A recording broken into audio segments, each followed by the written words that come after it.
Et ce qui se passe, c'est que tous les 210 000 blocs, donc 210 000 avec 10 minutes d'intervalle, ça fait à peu près 4 ans.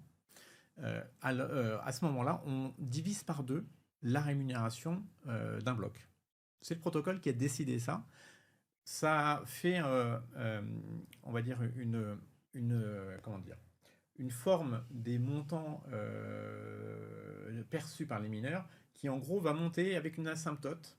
Et l'asymptote, elle arrive à 21 millions. Et c'est pour ça qu'on dit qu'il n'y aura jamais plus de 21 millions de bitcoins en termes de création.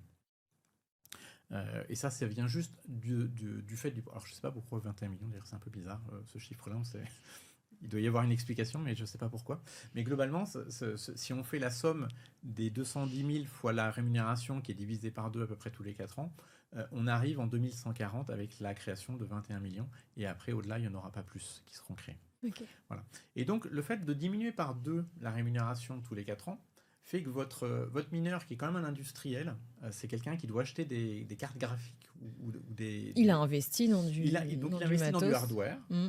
Il doit payer de l'électricité parce qu'elle ne travaille pas toute seule, ces cartes graphiques. Et puis bon, il y a un petit peu de foncier, mais c'est pas forcément ce qui coûte le plus cher. La sécurité. Et un peu de sécurité, et puis un peu de personnes, hein, puisqu'il faut quand même opérer ces trucs-là.